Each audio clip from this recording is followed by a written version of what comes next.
This is the dark and intriguing story of a woman named Anu Singh, a killer whose actions in the nation's capital continue to defy any rational explanation.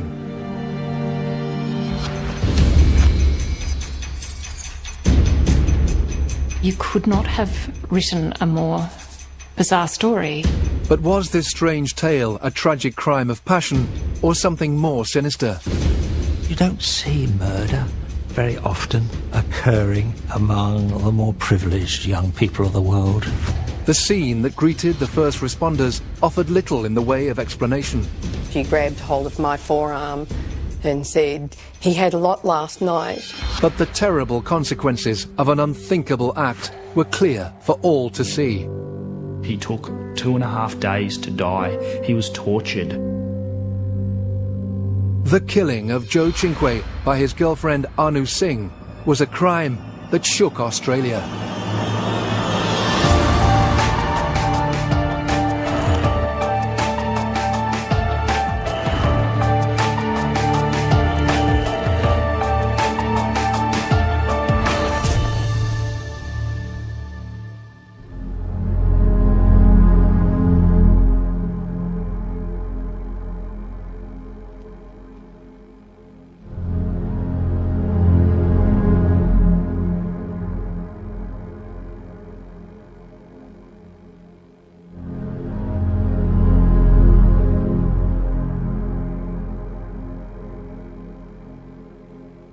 In October 1997, Anu Singh was a young law student at the Australian National University. But her life was about to unravel. She would go from an intelligent, aspiring lawyer to a defendant on trial for an unusual and calculated murder.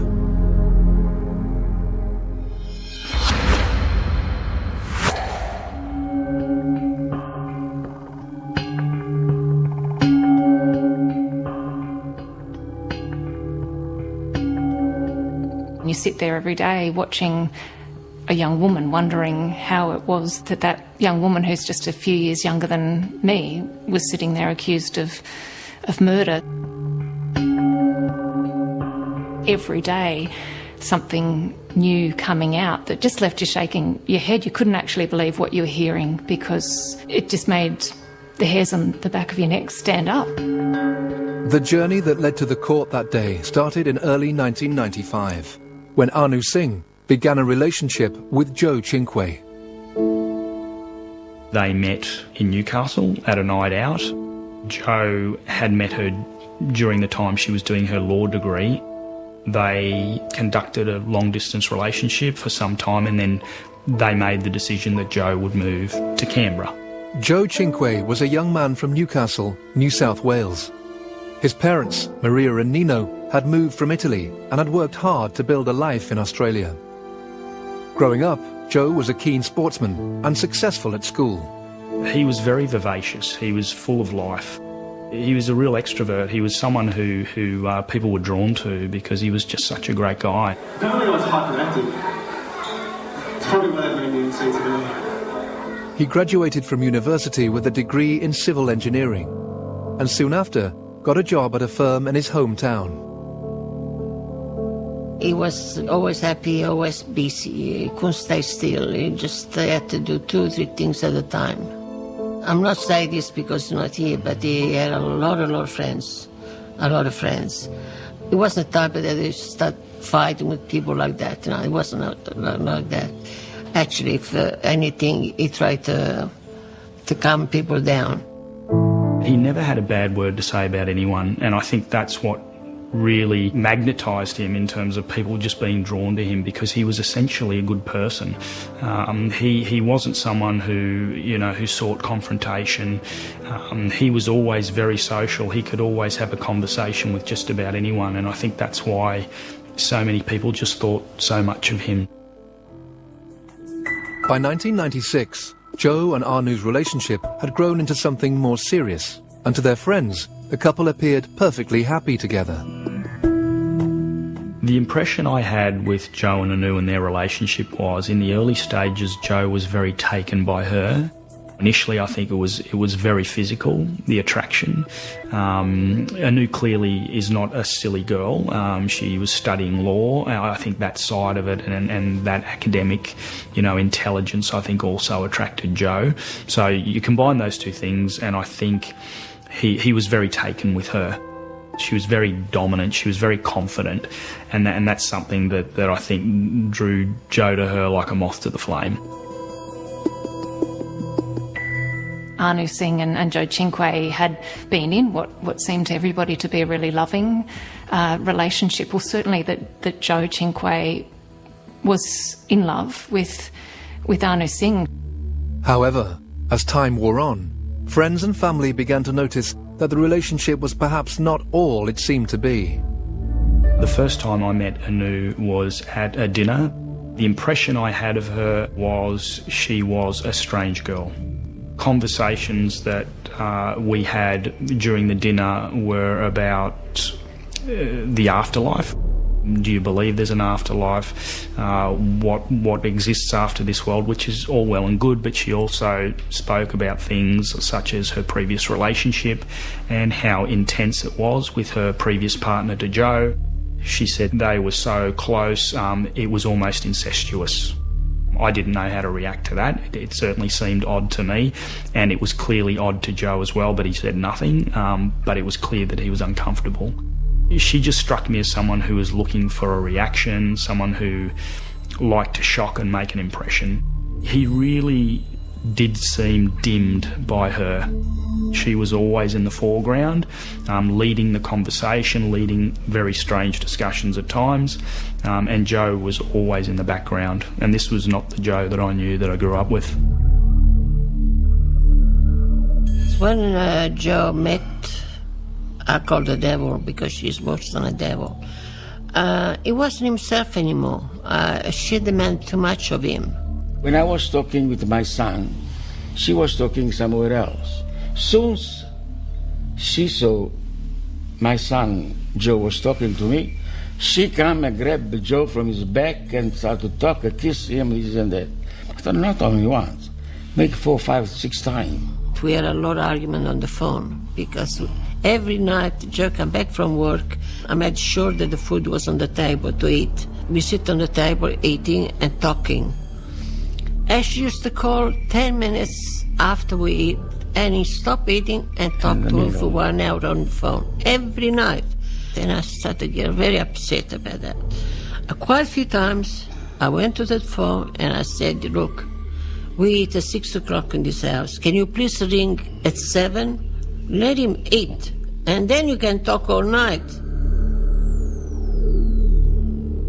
Joe changed very quickly when he started dating her, just due to her dominant personality.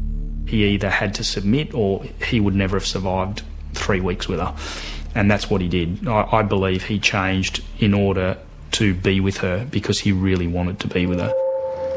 With Anu studying in Canberra and Joe living over 400 kilometres away in Newcastle, the relationship was becoming strained. After months of pressure, Joe finally relented and moved to Canberra to begin a new life with his girlfriend. We didn't want him to go there. We were so upset. We didn't want Joe to go down there. I was very angry with him. I said, why you want to live? You got your family, you got your friends, your job here. If Joe Chinque hoped the move to the capital would appease Anu and mend their frail relationship, he was wrong. Anu's personality was becoming more and more difficult for him to deal with. Anu Singh came across as a young woman who craved that attention from Joe, and that she was creating a drama in her own life that she could be the central character of, and Joe was feeding her need for attention. He was feeding her with compliments. He was feeding her with reassurance that as time went on, she needed more. She had to up the stakes in the drama, because was Joe getting to a point where he wasn't buying into her drama anymore? Was he getting fed up with having to constantly be there to make sure she knew she was beautiful. And how many times can you say that to somebody before you get fed up with it and you get tired of it? You want someone to get help, but they won't. Not long after moving to Canberra, it seems that Joe was beginning to question his relationship with Anu. He was growing tired of the emotional roller coaster that was their life together, and he was making plans for a future without her. I caught up with him probably 2 or 3 times in Canberra, and the last time I caught up with him, he had just bought himself a new car. He had a real spark in his eye over the car, but I also got a sense that maybe there was a new chapter opening up for him, that he was starting to feel more positive about things. He had made a decision that within himself that it's time for me to go. Buying the car was a part of that, and it was an expression of that, and Anu knew it. That's what I believe. And when that paradigm shift came and she understood it was coming, that's when she decided to do what she did. Less than 3 months later, Joe Chinque would be dead.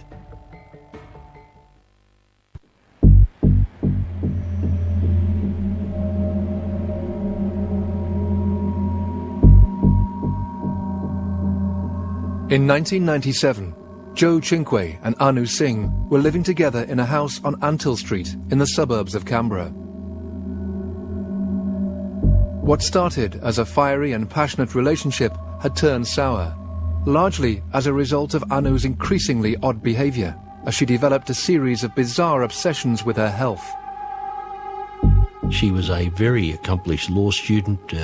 She'd been an excellent student in high school and yet had laboured under a burden of mental health problems for years. Anu Singh has a history of being an attention-grabbing, attention-seeking girl at her high school, somebody who was more intent than others around her to attract attention in this way. She was focused on her physical appearance. She has a history of struggling when she left the environment of her hometown and went to university in Canberra. She had problems with eating disorder. She then developed preoccupations with her health. She began to believe that she had terrible diseases, her insides were rotting. At one point she was convinced she had AIDS. So she develops this sense of dying and falling apart, which is part of a depressive illness. She believed that she had a debilitating disease and that Joe, because he had suggested that she take Ipecac, which was a drug that induces vomiting, that she believed that Joe had caused issues with her health. Ipecac is a drug that helps you shed weight. At the time, Anu claimed that Joe had suggested to her that she take Ipecac because she was constantly complaining about her weight and that she was overweight. For me, this is completely and utterly incongruent with Joe. Number one, because he never took drugs, and number two, I'm sure he didn't even know what it was. Whether she just perceived she had illnesses or whether she was deliberately faking these illnesses, I guess that only she can know that. But Anu Singh's come to a point where she felt that her life wasn't worth living, that she was going to end her life and she was going to take him with her for his part in her deteriorating health. Whatever the reason, Anu Singh began planning the suicide pact, with her and Joe apparently ending their lives together. The first time that Joe's parents had a sense that something was terribly wrong was when Joe failed to make his regular Sunday phone call home. I had the tea ready and we waited for him to ring. And he didn't ring. So around 5 o'clock, something like that, I rang him. And a strange voice answered the phone. I said, did I ring the wrong number? Who am I speaking to? And he said, sergeant or some police person. I said, what the police do in my son's place? He said, just a minute, please. At the same time, the police knock on our door. The police told me, can you sit down, please? I said, what's going on here? And he said, "Is that your son?" As soon as I said that, I started screaming, "Please, don't say anymore. She killed him, did she? She killed him." Straight away I knew she did kill him. I started screaming, "Please don't tell me it's not true. It can't be true." That's when I knew it. It was a nightmare. Hasn't stopped.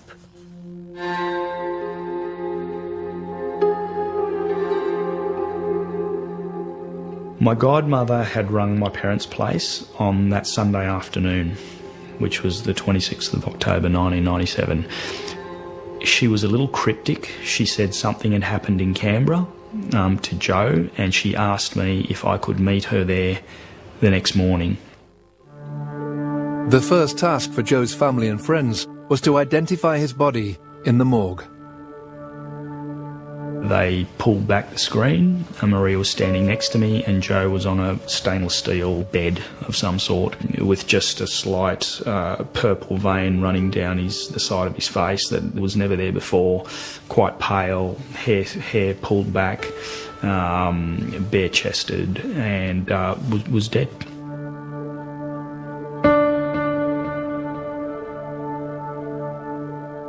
Maria collapsed into my arms. I had to hold her up. She literally collapsed the moment she saw him. We were there for, 10, 15 minutes. It seemed like an eternity, but it was probably 10 or 15 minutes, and she was grief-stricken, obviously. He looked like he was asleep. How can you see your child you give birth to, you feed him, you look after him, you bring up a man? I had to put him in there whole day, and she's still alive.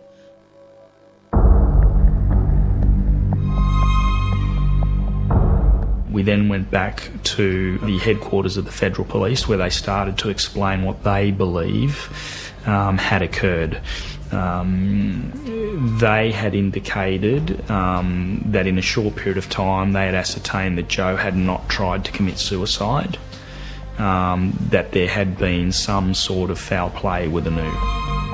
What Joe's family and friends were still to discover was that this was not a crime of passion. The suicide pact that Anu had been plotting had resulted in only Joe's death, and the evidence was about to reveal that it was a death that had been planned months earlier. She's gone to the National Library, researched books on how to commit suicide. She had lessons in how to inject somebody with drugs. She had gone through friends to find drug contacts. Perhaps the most chilling discovery the police made was that after months of preparation, Anu Singh had invited an audience. It slowly became apparent that the death of Joe Cinque was the culmination of a carefully staged drama on Antill Street, and it was Anu Singh playing the lead role. You could not have written a more bizarre story. Who would ever imagine that it's a real life story to say someone held a number of dinner parties to farewell herself and to lead into the murder of a young man? No one could write that. If you wrote it, it wouldn't be believed. On the night of the 20th of October 1997, Anu Singh, a bright young law student living in Canberra, arranged a dinner party at the home she shared with her boyfriend, Joe Cinque. The aim of the party was as twisted as it was horrific. There was a general understanding among the party guests that they were going along to witness the lead-up to a crime, and that this was going to be the night that Anu Singh was going to take her own life and take Joe Cinque's life in a suicide pact. I believe there was some discussion about the reason they were there amongst some of them, but Joe was never aware of the reason for the party.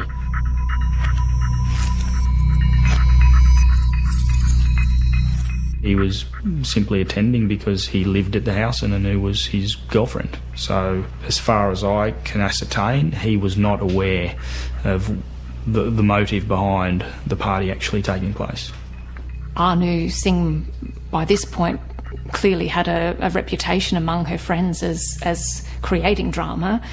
So whether they've come along to the party simply believing that it was all hype and talk and that no such thing was ever going to happen, who knows what was going through their mind.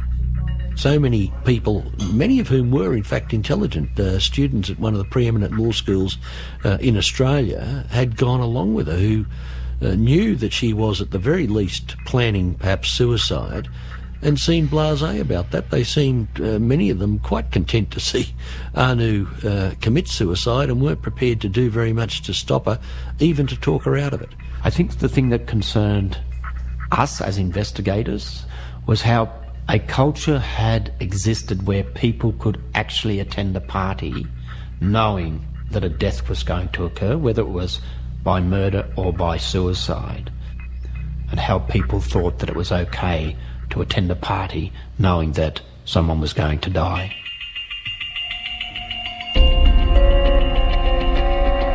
Tragically for Jo, Anu began to carry out her plan. Following the meal, and after the guests had left, Jo was given a sedative-laced cup of coffee that rendered him helpless. What we learned was that Jo Chintwe was in fact drugged that night. He was given Rohypnol, that heroin was prepared and put into a syringe, and that night Anu Singh did in fact attempt to kill Jo. My recollection of the evidence was that the heroin was so concentrated in the syringe that it's congealed, and that she wasn't able to inject him, that it was a failed attempt.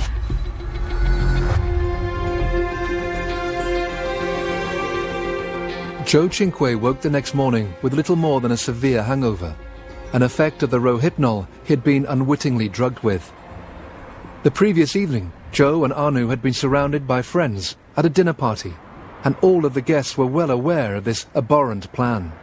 So why did no one intervene?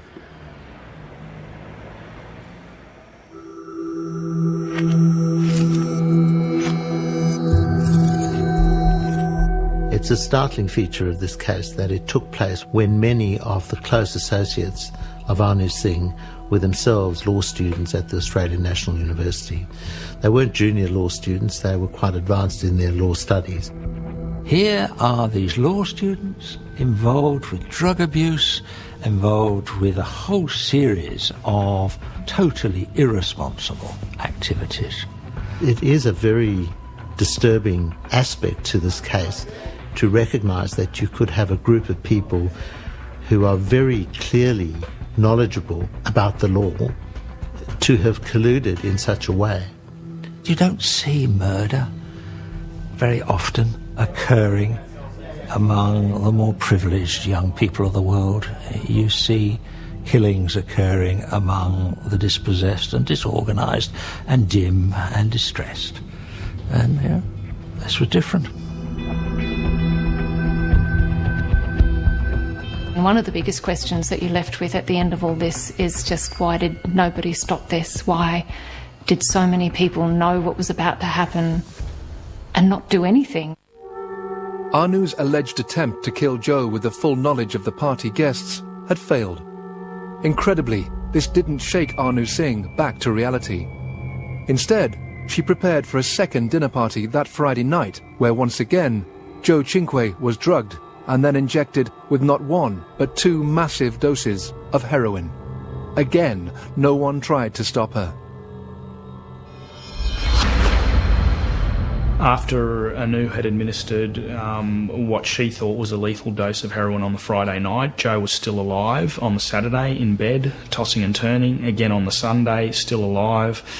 Clearly she hadn't achieved what she was hoping to.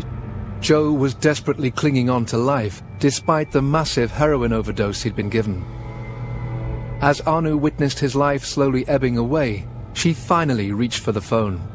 But the call wasn't to the emergency services. On the 26th of October, Anu Singh calls a friend in panic. She's telling the friend over the phone that there's been an overdose. that friend says to her, "You need to call the ambulance." And Anu says, no, I can't. And the friend comes back at her and says, "You're a selfish bitch. You can't take someone's life." She tries to convince Anu to call the ambulance. She says, "If you do, you're going to have an angry boyfriend on your hands. If you don't, you're going to have a murder charge." And it was that phone call that prompted Anu Singh to finally call the ambulance.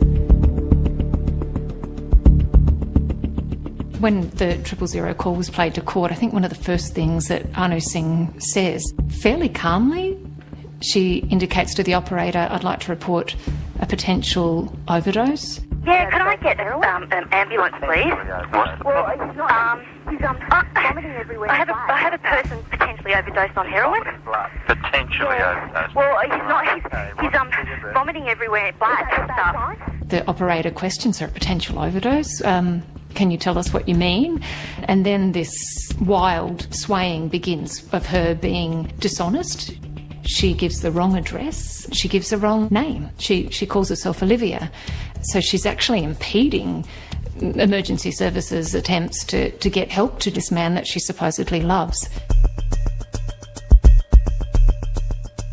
She's screaming hysterically one second.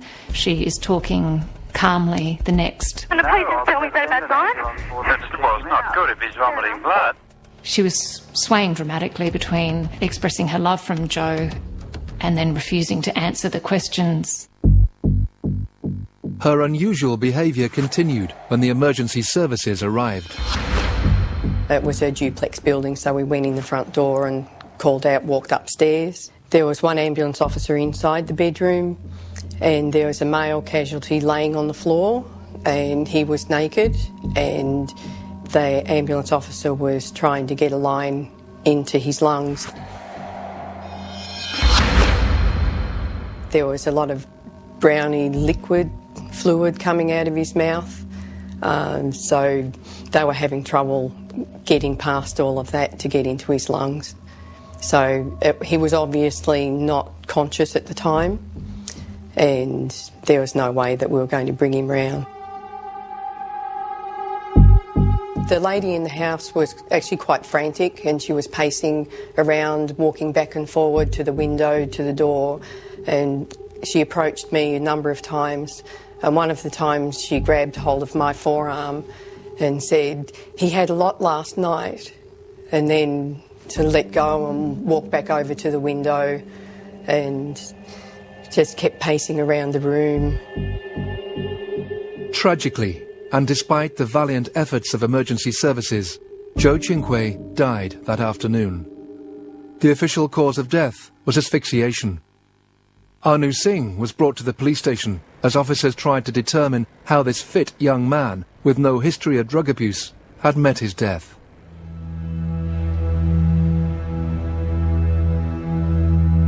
I arrived at the police station, and when I saw Anu Singh, she was dressed in a flimsy white nightie. She was hot and sweaty. I remember her being clingy, sweaty, and she grabbed hold of me and held on to me. She sounded upset. She was asking what happened to Joe and these sort of questions. During this period, she still seemed restless. As the interview progressed and police learnt more about the twisted plan Anu had hatched, more and more questions began to be raised about her story. Talking to Anu about the suicide pact that was to occur, the question was often raised why she didn't continue through the suicide herself. Why was it only Joe? And that question remains today. And she never really answered that question. There was no real answer to it at all. There didn't appear to me, anyway, to be any sorrow in her voice. She was at points sobbing, but at no stage do I remember having to give her tissues or anything to wipe tears away. Anu Singh's claim to the emergency services that Joe had died as a result of an overdose was quickly ruled out. She was charged with his murder that very same day.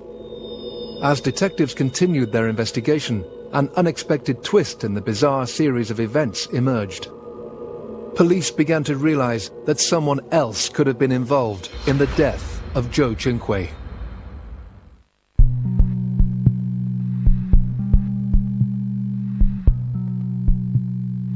Police investigating the death of Joe Chinque were questioning his girlfriend, Anu Singh. Joe died with a huge dose of heroin found in his bloodstream, despite him having no history of drug abuse.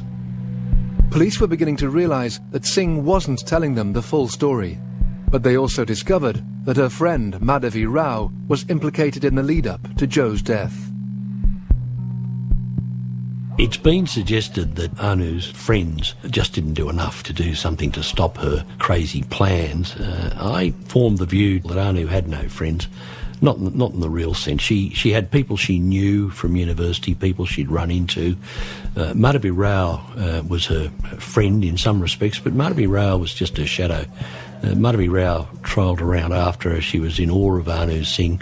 And she, too, just was swept up in the madness of what she was saying and what she was doing and planning. We were aware that she was a very good friend of Anu Singh's at that time and had involvement in the preparation of the crime. I had been to the library with Anu Singh, had looked up how to inject heroin with other people. She'd been involved with purchasing the Rohypnol, and also her main involvement was preparing the parties, because Anu Singh at that stage really hadn't got people to come to the party. It was left to Madhavi Rao. She was the main person who got the party goers together, so to speak. Following the police investigation, it was determined that there was sufficient evidence to charge both Anu Singh and Madhavi Rao with murder. They initially stood trial together in October 1998, but after 4 weeks, due to a legal technicality, the joint trial was abandoned. Now each woman would face a separate trial. Both exercised their right to trial by judge only. In Canberra, it was the right of an accused to opt for a judge-only trial. Anu Singh's personality, in some respects, was behind the decision to elect for judge-alone trial. I thought it would be very difficult to call her to give evidence in her own defence if that became necessary. She was not someone I thought a jury would find very attractive. Anu Singh chose not to give evidence in her trial, meaning the court would not hear her version of events. I never had a full proof of evidence from her. I had instructions in relation to aspects of the case that I particularly needed, because I needed to cross-examine witnesses and put positive propositions to them. But at no stage, my recollection is, did I have a comprehensive from start to end narrative from Anu Singh herself. Anu Singh's mental health at the time of Joe's death dominated the trial. To what extent did it play a part in the tragic events of the 26th of October, 1997? The Crown case against Anu Singh was that her acts were deliberate acts of murder. They were premeditated, they were cold-blooded, and that she had made a long and detailed plan with a view to bringing about the death of her partner. But when it came to the motive was a bit thin on the ground. The most they could point to in large measure was that Anu thought in some way she had been made ill by some advice that Joe had given her to take ipecac syrup. And when you started analysing the alleged motive, it fed completely and utterly into the notion that she was mentally unwell. She had the wherewithal to procure the heroin. She had the wherewithal to procure the Rohypnol. She had the wherewithal to plan not one but 2 dinner parties. So looking at that whole assemblage, she knew that doing what she did would result in death. There was, in my view, no doubt that this woman had a significant mental disorder, which had been troubling her on and off for a number of years. This is why they went for diminished responsibility, not for insanity. I mean, her responsibility was diminished by the depression. It wasn't removed by the depression. Yes, this woman planned and carried out a killing. Yes, this woman told other people that she was going to kill this man. So there was very clearly a knowledge of what she was doing. The diminished responsibility simply says that the nature of this disorder was one which affected her judgment and affected other aspects of her mental function. The judge accepted the defence had established that at all relevant times Anu was suffering from an abnormality of mind. He found that she was suffering from a borderline personality disorder of a at least moderate, if not a greater extent, that she was suffering from depression, that she had an eating disorder, and all of those things meant, in his judgment, that her responsibility for the acts were very substantially diminished. As well as trying to establish Anu Singh's mental state at the time of the killing, the court also faced another question. Just how was this tragedy allowed to happen in the first place?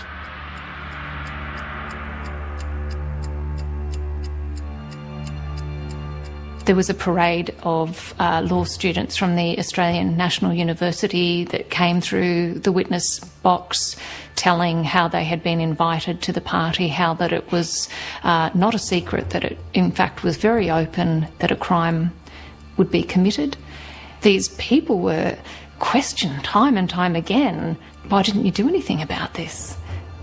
And I don't know that anybody ever got a satisfactory answer from any of those witnesses as to why on earth didn't anyone do anything to stop them. Anu Singh appeared to be so open about what her intentions were that it is mind-boggling that it was ever allowed to happen. The people we interviewed that were at the dinner party, majority of them seemed very distant to their emotional attachment to the fact that there was going to be a murder or that there was going to be a death. Nowhere during that whole investigation, except for the Chinkways, were there any tears shed.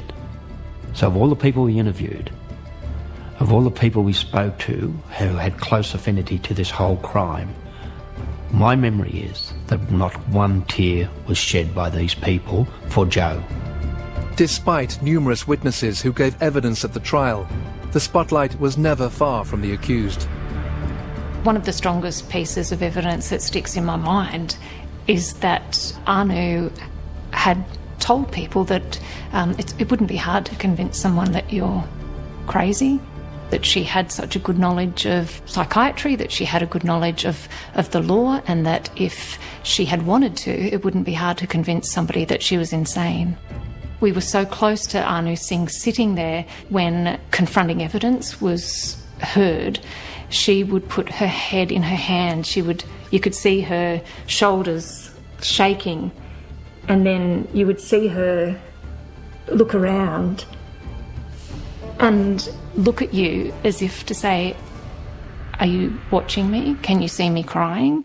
On the 23rd of April, 1999, Anu Singh was found guilty of manslaughter on the grounds of diminished responsibility. Justice Crispin delivered a sentence of 10 years, with a non-parole period of 4 years.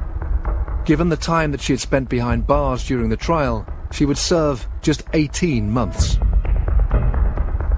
To the family and friends of Joe Chinkway, it was a devastating outcome.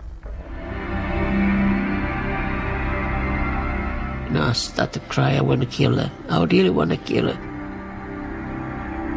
The moment that the verdict came down, there was an eruption. And it was Maria Chinkway and it was Nino Chinkway, who rarely spoke. Just spontaneous explosion of hatred aimed at Anu Singh.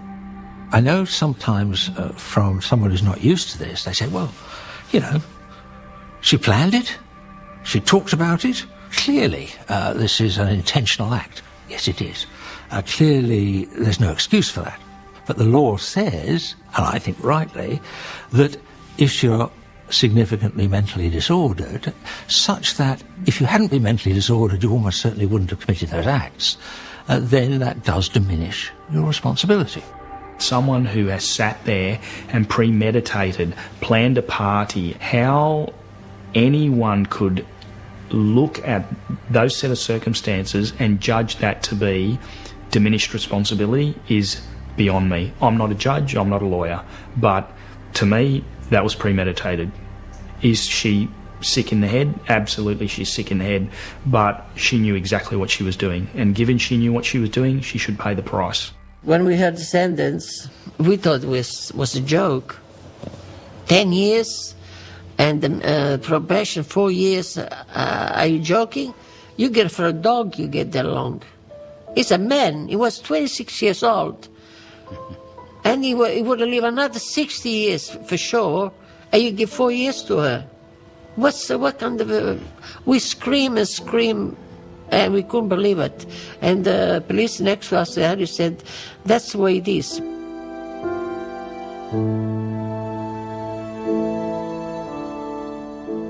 What the evidence pointed to us as police was a contrived crime. She'd moved, studying it, understanding it, having parties, going and having heroin shots herself to see what the reaction would be and how to deliver heroin, trying it on Joe once, then trying it again. I think the normal public would ask themselves, how could a person walk away with just 18 months real time from that crime and then continue their life while someone had lost theirs and a family had lost their son?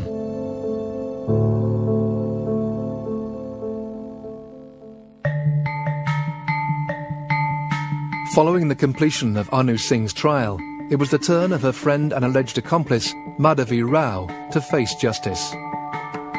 She was represented by Lex Lasry QC, and Lex raised technical legal arguments why Madhavi could not be guilty as an accessory or someone involved in Anu Singh's crime, and that was successful, and she was acquitted. The judge's explanation was that there was nothing that could actually pinpoint Madhavi Rao in the room when Anu gave Joe the fatal injection that killed him at that time. I think people were astounded, and people still are astounded. I don't know if there's more unanswered questions in relation to the trial of Madhavi Rao than there is Anu Singh. At least Anu Singh got found guilty, where this other person, where evidence had been produced that she had been with Anu Singh, that Madhavi had been helping her find material at the library, had personally bought the Rohypnol, who had went round and had spoken to people about going to the party, how that person could walk away. And I think this is part of the enigma of all of this. How does Anu Singh get found guilty, no matter what the sentence was? And how did this other person walk free? I was a good person, I was a good man. That question is just another reason why Joe's family and friends remain so frustrated with the justice system in Australia, and why today they still struggle to deal with their loss. The injustice that is associated to his death again overlays all this. The fact that the Cinque family feel absolutely betrayed by the justice system in Australia.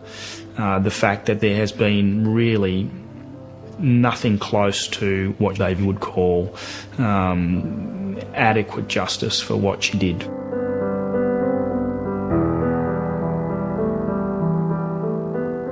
With Maria, what a lot of people don't realise is that she lost a child at the hands of someone she invited into her own home and embraced as potentially a daughter-in-law. She cooked for this woman, you know, an Italian woman, the way they express love is through cooking.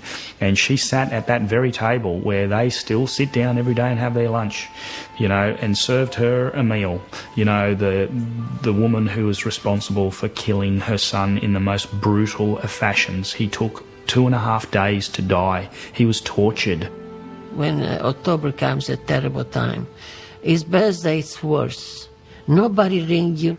Either they remember or not, we don't know. You don't feel like go out. Even you see something funny, you start laughing, you stop.